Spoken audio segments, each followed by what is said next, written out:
Сайн байцгаана уу сошиал нэтворкийн үзэгчтэй. Америк нэгдсэн улсын Чикаготоос явуулдаг бие нэвтрүүлгийн энэ дугаар эхэлж байна. Бидний энэ дугаарын сэдэв бол вакцин.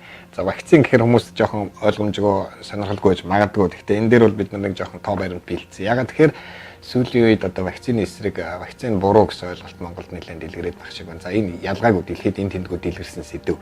Вакцин бол саа өвчин үүсгэдэг гэх маягаар. Ягаад тэгэхээр нөгөө сошиал нэтворк гэдэг юм ороод ирчихсэн. Энэгээр одоо хин дуртай юмаа бич болдог болсон учраас ямар ч хяналтгүй зөв буруу хэмжигдээгүй үнэлэгдээгүй ийм мэдээлүүд орж ирээд тэгээд нэг ам дамжиж яригадаад тэгээд одоо буруу зөв нь яг гараагүй ийм мэдээлүүд дотор ялангуяа эцэг эхнэр их төөрөд ах шиг байна. Тийм учраас вакцин гэдэг юмыг бид нар энэ зэвдэр хөндөж монголчуудад хүргэх зүйтэй гэж бид нар энэ дугаарыг бэлтлээ. За вакцин гэдэг маань юу вэ гэдгээс эхлэе. Вакцин гэдэг чинь өөрөө ерөөсөө жишээ нь одоо улаан бурхан өвчний вирус байлаа гэж бодоход халдварт өвчин шүү дээ. Тэгэхээр энэ вирусыг идэвхгүй болоод за хагас өгүүлээд тэгээд энийгээс хавлаад хүний биед оруулчихж байгаа юм. За ерөнхийдөө цусаар оруулдаг тийм ээ, судсаар оруулдаг.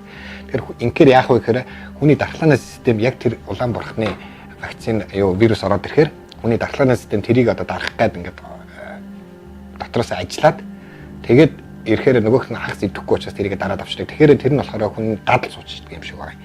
Хүний дархлаанд. Тэгэнгүүт дараа нэг жинкнээс улаан бурхны яг идэвхтэй вирус гаднаас хүний биед ороод ирэхэд нөгөө дархлаа нь яг тэрнгээ зориулаад бэлтгэгдсэн байдаг учраас урьдчилан одоо тренинг хийгдсэн байдаг учраас тэрийг дарж авахд их хурдан ажилладаг учраас одоо дахиад дараа нь вирус орж ирэхэд айлтгүй болдог. За энэ бол хүн төрөлхтний одоо олж авсан одоо гайхамшигтай нээлтүүдийн нэг юм байгаа шүү вакцин. За тэгсэн чинь сүүлийн үед одоо яасан гэхээр энэ яг вакцин гэдэг юм саа өвчнийг одоо дэлгэрүүлээд байна гэдэг яриа гарч ирээд байгаа юм. Тэгэхдээ энэ дээр хоёр юм байгаа. Нэгдүгээрт одоо Монголын нөхцөлд аваад үзэхэд энэ вакцины одоо хугацаа тий хадгалалт тээвэрлэлт яг зарчмын гормын дагуу явагдаж гинүү. Эсвэл яг тэр нь яг шаардлага хангасан вакцин гаднаас оруулж авч чадж гинүү. За тэрийг яг хийхдээ бас гормын дагуу хийж чадж гинүү, хугацаанд хийж чадж гинүү гэдэг энэ процедуртай холбоотой асуудлууд бол тустай байгаа. Энэтэй холбоотой маргаа Монголд байхыг үүсэхгүй.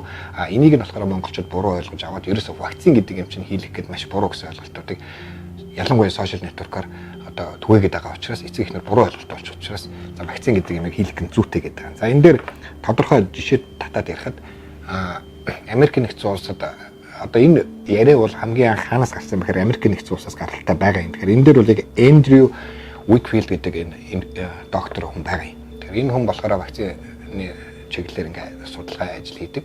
Тэгээ энэ нөхөр өөрөө судалгаа хийгээд тэгээд тэр судалгааныхаа үр дүнд одоо вакцин гэдэг юм саа өвчнийг дэлгэрүүлдэг гэдэг үнэлэлтэй юм байна. Тэгэхээр энийг бол болио гэдэг яриг анх гаргасан. За энэ нэрээ явсаар гад Монголд очихоос гадна одоо бүр Америк нэгдсэн улсын ерөнхийдөө Дональд Трамп хүртлийн тухай ярьсан байгаа тийм вакцин бол димээ гэж. Тэгэхээр ийм хэмжээнд ингээд газар авчихсан байгаа юм.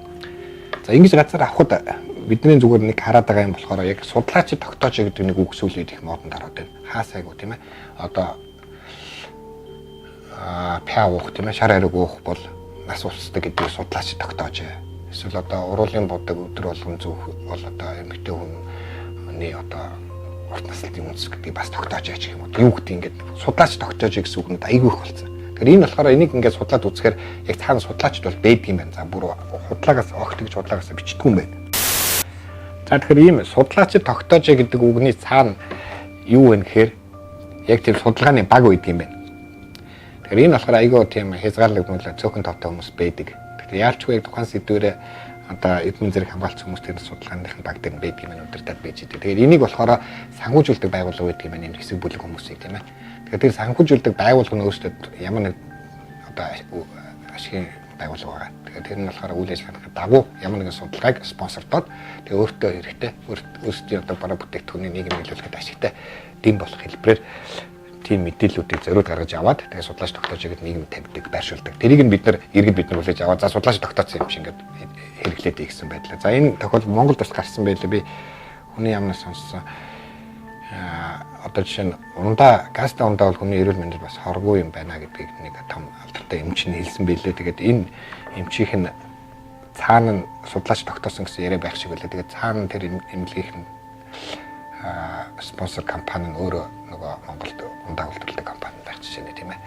Тэгэхээр энэ ерөнхийдөө ийм явцсан сонирхлууд бас давхар цаана байдаг учраас сонсон болгондоо бас битгий итгээрэй. Ямиг бас 2 уншиж, 3 уншиж, 4 уншиж одоо нэг хэмжээрэй л гэж нэг тунгааж аваарай гэж хэлж байгаа юм шүү. Ерөнхийдөө бол вакцин гэдэг шинжлэх ухааны бүтээл тэгээд энийг цаана вакцин дээр ч асар олон хүний судалгаа мэдлэг орсон байгаа. Асар олон хүний амьдарч ингэсэн байгаа учраас вакцин гэдэг юмыг бол алгасаж болохгүй. За энэ дээр хэд хэдэн жишээ хэлэх юм. 2007 онд болсон байгаа Америк энэ Францд болсон байгаа. Францд жишээ нь 2007 онд нийт 40 тохиолдол бүртгэгдсэн байгаа. Улаанбуурхай өвчнөр өвчлсөн. Улаанбуурхан гэдэг бол бас онцгой алдартай өвчин. Тэгэхээр энэ үед болохоор нийт Францын хүүхдүүдэд 95% вакцины хамрагдсан байсан юм байна.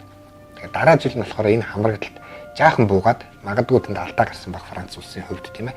Тэгэхэд энэ 95% хамрагдалт 89% болоо буурсан юм. 6%-аар буурахад нөгөө 40 халдвар авсан тохиолдол чинь дараа жил нь 15,000 халдвар болж өссөн байгаа юм. Тэгэхээр ийм эмзэг энэ халдварт өвчин гэдэг чинь.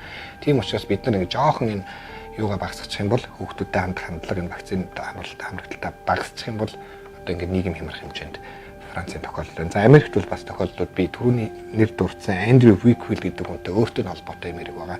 Энэ яасан гэхээр Америкийн нэгдсэн улсад 2016 онд нийт улаанбуурханаар өвчсөн тохиолдол 70 тохиолдол гарч ирсэн юм байна. Америкийн нэгдсэн улс гэдэг бол одоо 300 гаруй сая хүнтэй их том орн шүү дээ. Тэгэхээр энд бол ердөө 70 тохиолдол бүртгэгдсэн юм байна улаанбуурханаар. Тэгтэл нөгөө Андрю Виквилл чи явсаар агаад тэр Миннесота мужийн нэг одоо Сомалигаас ирсэн цагаач нар их олноор амьдардаг хот тосгонд очиод нөгөө өөрийнхөө лекцийг уншаад өөрийнхөө танилцуулгыг гэдэг энэ вакцин гэдэг юм чинь их сайн биш ээ гэдэг талаас нь сурталчлаад ярьчихсан.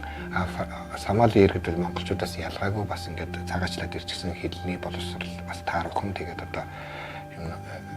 одоо буруу зөв юм итгэхтэй амархан байсан учраас тэдний хувьд одоо Андрю Виквилл үг маш хүчтэй нөлөөлөд тэдний хувьд хүүхдүүдэд вакцинд хамруулаагүй юм шиг байгаа юм. Дараа жилдээ 2017 онд Сомали хүүхдүүд дотроос 78 тохиолдол улаанбуурханаар халдварлаж одоо эмнэлэгт хүргэсэн байгаа юм. Тэгэхээр энэ чинь одоо өмнөх жил нь улсын хэмжээнд 70 тохиолдол байх чинь ганцхан тосхноос 78 тохиолдол гараа явцсан байгаа шүү дээ. Тэгэхээр ийм хортой энэ буруу мэдээлэл тийм ээ.